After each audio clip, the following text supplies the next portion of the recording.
Something that has a significant effect on our daily lives and is stored within the largest system of water on our planet must be a household name, right? Not necessarily. Have you ever heard of blue carbon? Chances are the answer is no, but perhaps you know more than you realize. What is blue carbon and why does it matter? Blue carbon is simply the term for carbon captured by the world's ocean and coastal ecosystems. You have probably heard that human activities emit or give off something called carbon dioxide, which contains atmospheric carbon. You have also heard that these gases are changing the world's climate and not in the good way. What you may have not heard is that our ocean and coasts provide a natural way of reducing the impact of greenhouse gases on our atmosphere through sequestration or taking in of this carbon.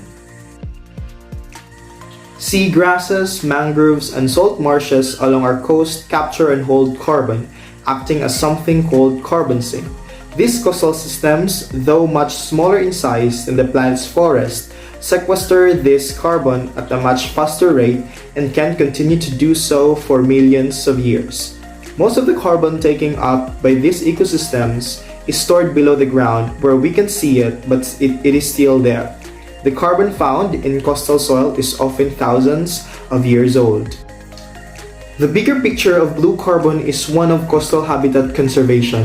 When these systems are damaged, an enormous amount of carbon is emitted back into the atmosphere, where it can then contribute to climate change. So protecting and restoring coastal habitats is a good way to reduce climate change. When we protect the carbon in coastal systems, we protect healthy coastal environments that provide many other benefits to people, such as recreational opportunities, storm protection, and nursery habitat for commercial and recreational fisheries.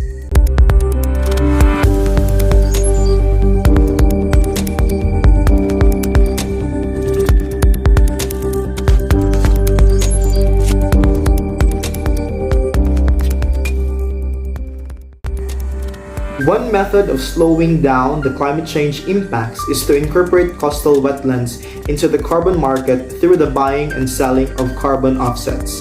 This approach creates a financial incentive for restoration and conservation projects by helping to alleviate the federal and state carbon taxes aimed at discouraging the use of fossil fuels. When fewer greenhouse gases are emitted, less pollution is created. When there is less pollution to tax, the process benefits not only the environment but also the financial well-being of the community during the restoration. Nations around the globe, along with US states, are increasingly recognizing the potential of protected and restored coastal habitats for responding to climate change and advancing climate commitments and global objectives. Governments at all levels can use targeted policy mechanisms such as NDCs established under the Paris Agreement and goals for carbon sequestration on state, natural, and working lands to incorporate coastal wetlands protections into their climate and conservation strategies. Through collective policy action, international, national, and state leaders can harness the power of blue carbon ecosystems to help address climate change and secure ecological and economic benefits that will extend far beyond the world's coasts.